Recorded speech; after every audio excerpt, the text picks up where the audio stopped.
जैसा कि रावण का अर्थ ही होता है जो दूसरों को रुलाए। तो कई बातें होती हैं कि अपने अंदर के रावण को मारिए, अपने अंदर की वासनाओं को, विकारों को मारिए। तो अगर कुछ ख़त्म करना है तो केवल इतना ख़त्म करिए कि आपके द्वारा दूसरे को कष्ट ना पहुँचे।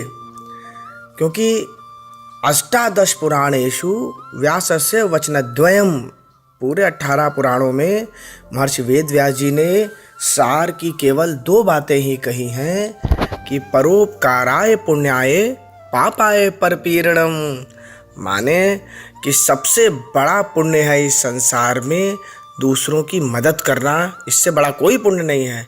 और सबसे बड़ा पाप है दूसरों को कष्ट देना। परहित सरिस धर्म नहीं भाई, पर पीड़ा सम नहीं अधमाई। ना परोपकार से बड़ा कोई धर्म है और ना किसी को कष्ट देने से पर पीड़ा से बड़ा कोई अधर्म है। और सदैव याद रखिएगा कि जो दूसरों को कष्ट देता है ना, वो अधर्म का साथ देता है, वही रावण होता है। और भगवान उसके विमुख हो जाते हैं। तो जब भगवान विमुख हो जाते हैं तो क्या होता है? वही जो रावण के साथ हुआ।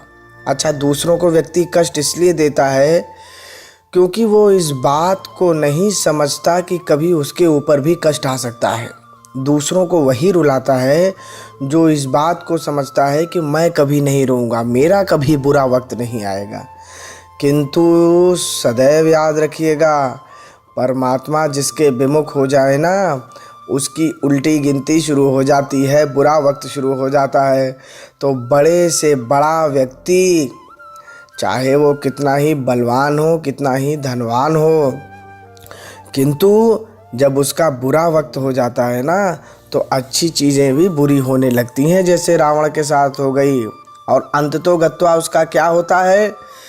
अंत तो गत्वा वही होता है जो मंदोदरी बोल रही है रावण के मृतक शरीर को देखकर कि तव बलनाथ डोल नित धरनी, तेजहीन पावक शशि तरनी। आपके बल से तो पृथ्वी डोलती थी और सूर्य और चंद्र तेजहीन हो जाते थे आपके तेज के सामने। शेष कमठ सही सकही न भारा, सो तनु भूमि परे उभरी छारा। शेषनाग और कश्यप भगवान भी जिस शरीर के भार को नहीं सह सकते थे, देखो तो आज कैसे पड़ा हुआ है वो शरीर, पृथ्वी पर धूल में मिला हुआ है। वरुण कुबेर सुरेश समीरा, रन सन मुख धरि काहू न धीरा। भुज बल जीते हो काल जम साई। और अपने भुजबल से आपने काल को भी जीत लिया था।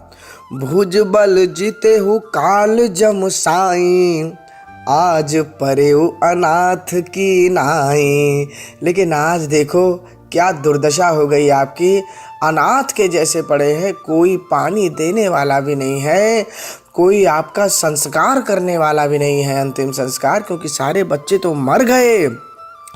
जगत विदित तुम्हारी प्रभुताई, सुत परिजन बल बरनी न जाई।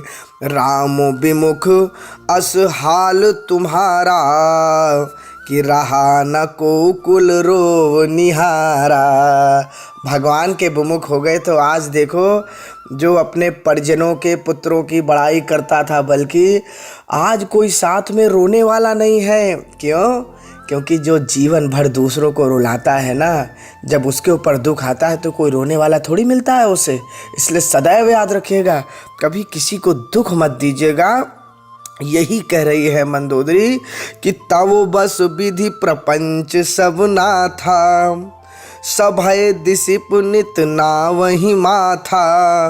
अब तव सिर भुज जम्बुक खाही, और राम विमुख यह अनुचित नाही। आज आपके सिर को गीदड़ खा रहे हैं जो भाग जाते थे। गीदड़ सबसे डरपोक जानवर होता है, लेकिन आज आप वो भी सामने खा रहा है। तो काल विबस्पति कहा न माना, अग जगन्नाथ मनुज करि जाना। यह था रावण का अभिमान कि मैं कभी नहीं मरूंगा, मेरे साथ कभी बुरा नहीं हो सकता। इसीलिए वो दूसरों के साथ बुरा करता रहा, दूसरों को रुलाता रहा। आज उसके लिए कोई रोने वाला नहीं खड़ा था। सदैव याद रखिएगा, जितना हो सके किसी को कष्ट मत दीजिएगा, किसी को दुखी मत करिएगा, और अपने भरसक प्रयास से दूसरों की मदद करने का प्रयास करिएगा। विजयदशमी की सबको शुभकामनाएं। जय जय सीताराम, जय जय सीताराम। सब लोग बहुत स्वस्थ रहें,